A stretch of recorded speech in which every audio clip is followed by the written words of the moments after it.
start the school year with you and to be in person with your kids. I am Mrs. Young. I was Ms. Bohm, so I hope you don't have any confusion about that, but I am now Mrs. Young, and I am one of your third grade teachers. And I am Mrs. Davidson, have been Miss Davidson, so there shouldn't be any confusion there. I am the other third grade teacher. We are so excited to see you and have you in class.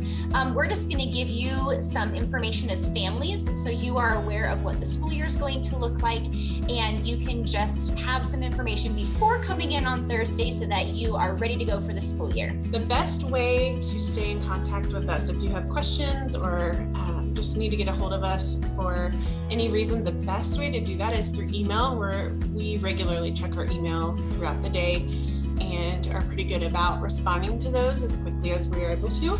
Another way that you can contact us is through your child's planner, which we write in daily, and we check daily. So that is another way. If you just have a quick note that you want us to be aware of, you can put that in their planner in the morning or evening. This is a rundown of our daily schedule. I'm not going to go through each piece, but please know that this will be on our website. So if you just want to know what your child is doing throughout the day, this is a really good way for you to know. Let's say you need to drop off lunch or those kinds of things. This will be on the website, so you always have access to the daily schedule. Please note that things do shift from second grade to third grade. You're going to see only one recess, and that is going to be back to back with lunch. And then our specials are right after lunch. Here's our special schedule. We will also post this on the website, so you can always check and see what your child has. Just note that we want to make sure that students have tennis shoes on PE days. So if you want to stick those in backpacks to make sure that they always have those available, that would be much appreciated. Third grade is the very first year that students will use their planners. Planners are used to write special events, daily assignments. We have assemblies, those kinds of things. We also use the planners for our spelling words. So it is really important that your child takes home and brings back their planner every single day. We as the teacher will check their planner every day, and we do expect you as a parent to check the planner as well. Now, the ownership is on the student. It is their job to bring it to you, but we do ask that a parent sign the planner just so that we know you've seen what's in it. We know you're aware of the homework. And like Miss Davidson already said, it's a great tool for communication. Even if you have a quick note you just want to jot down, students will be rewarded for getting their parents' signature. So just please make sure that they are using that every day, signing it, and then it does come back to school. As far as homework goes in third grade, the only thing we really send home as homework is math. And that should not take longer than 30 minutes on average on a Monday through Thursday. They will not have homework on Fridays. And then we do ask that you do some kind of reading throughout the week for 60 minutes or more. That can be reading together, the student reading silently. It can be a number of things. If your child does ever spend an exorbitant amount of time on their homework and is really struggling, especially on a daily basis, please contact us.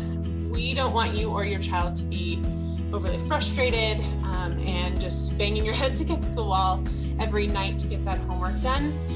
So please let us know, and we'd love to work with you so that we can make it less frustrating and just go more smoothly for you. As far as classroom management goes, we have some things that we try to keep it really simple. Number one is love and logic. All kids make choices, and all choices have consequences, whether those choices are good or bad. There's going to be a consequence that follows along with that choice. If we make a choice to have good time management and do our homework on time, you're going to get rewarded with a positive reinforcement. If you're going to make a choice like draw on the desk or ruin someone else's property, then you're probably going to have a consequence that has to deal with washing desks or replacing that item from another student. So love and logic is one of our number one classroom management tools. The other tool that we like to use is Class Dojo, which your child should be familiar with already. And students will earn dojos throughout the month. They can also lose dojos for making negative choices. And then at the end of the month, students will get to use their dojos to get prizes like hat day or bring a stuffy or even treasure box. So it's kind of a fun way for them to be rewarded for their positive choices.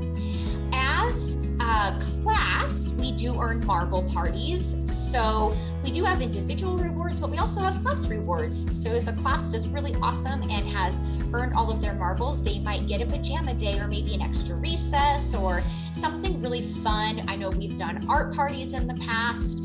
We've done game parties. So just a fun thing that's a little out of the norm that is a reward for their positive choices. We will be learning so much in third grade. The first thing that I want to touch on is cursive, handwriting, cursive without tears.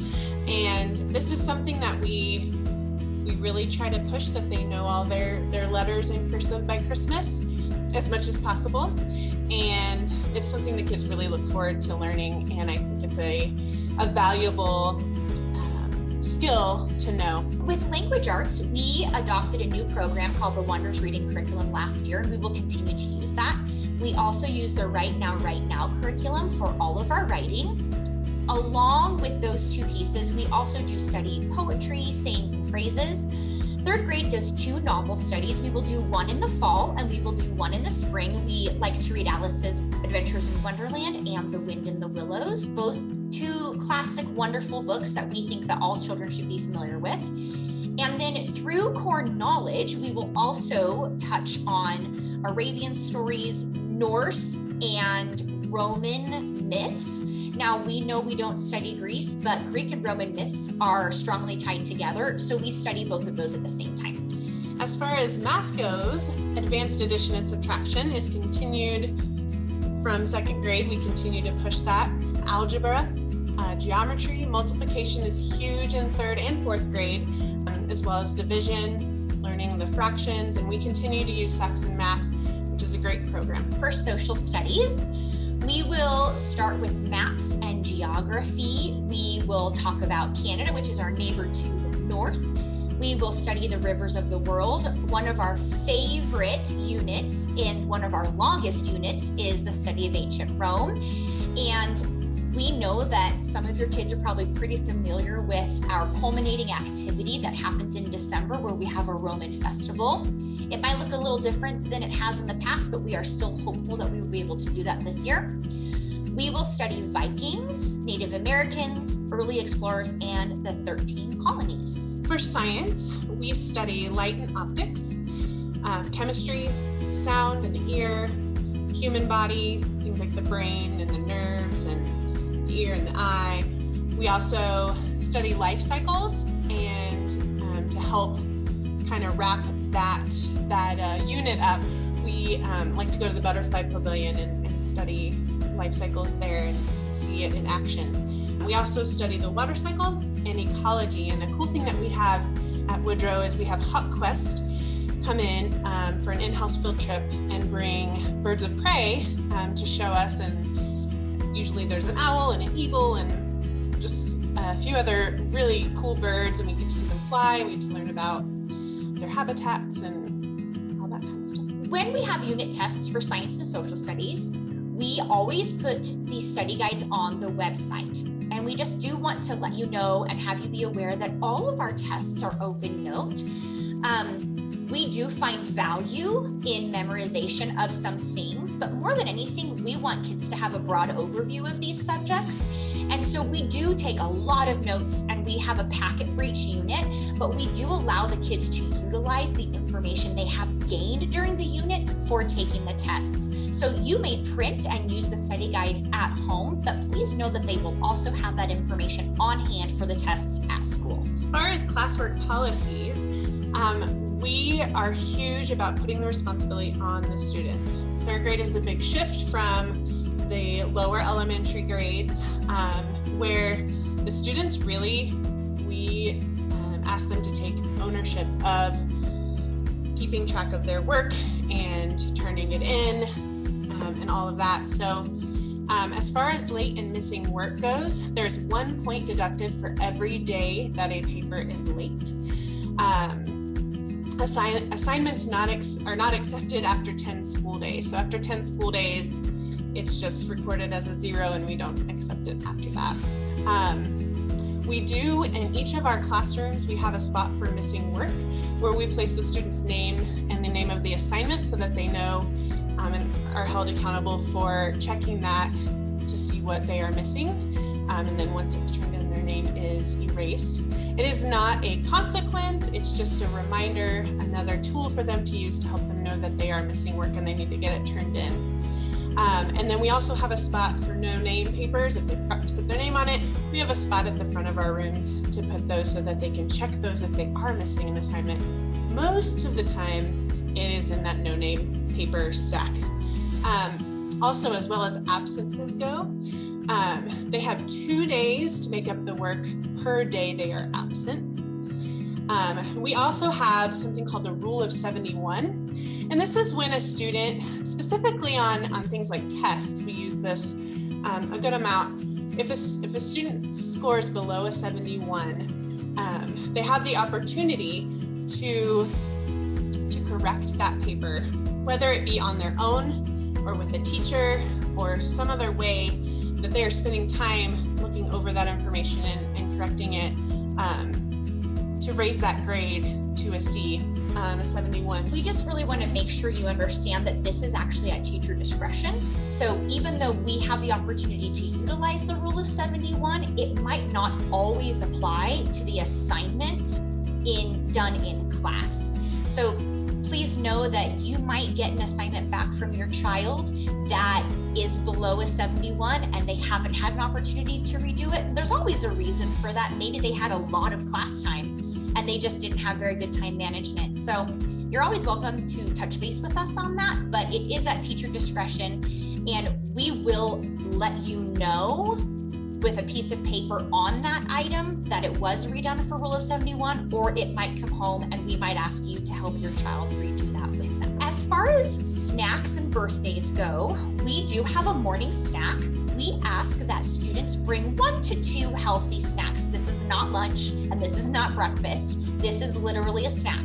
So we are not eating a meal, but maybe a cheese stick and some crackers. We always want to make sure that they are healthy snacks. So things that fuel our body, things that give us good energy and that help our brains work in class. We always ask that students have a water bottle. Students are allowed to fill their water bottle first thing in the morning at snack and at lunch recess. So there are ample times in the day for them to get water. We do want to let you know that water fountains are not in use again this year. So if a student doesn't have a water bottle, they do not have access to water. So please make sure they bring that water bottle. We also know that birthdays are so important to our students and to your kids, and we definitely want to honor those, but we do ask that you leave all treats and snacks and prizes and gifts at home. We have a birthday tub in both of our rooms. It has really fun pencils and pens. It has sticky notes and wonderful things that are really special that kids don't get to use on a daily basis, that students whose birthday it is get to use for the entire day. Also, Mrs. Bartusik does the birthday booth every month. So your student will get a chance to sit and eat lunch with Mrs. Bartusik, get a birthday prize, and feel really, really special. As far as parent volunteering goes, it's a little more limited this year, but there are some opportunities for you to contribute. One would be field trips. It looks like we'll be able to do those again this year, as we're hoping. I think it'll work out. Any parties that we might have for holidays, that kind of thing, is a great volunteering opportunity, as well as just donating items that we might need in our classrooms. So just one more thing we want to make sure you're aware of. Library for both language arts classes will be on Wednesdays. So that is a really good day to remind your student to bring their library books back to school. Students are allowed to check out 2 library books, one reading counts book and one regular book, but if they don't have them back in class, they won't be able to check out. They'll always be able to go to the library, but they just won't be able to get a new book. We are excited to see your student and hopefully your face someday. And we are so looking forward to this brand new school year where we can get to know you guys and have a really great year. Thank you guys. We'll see you soon. Bye.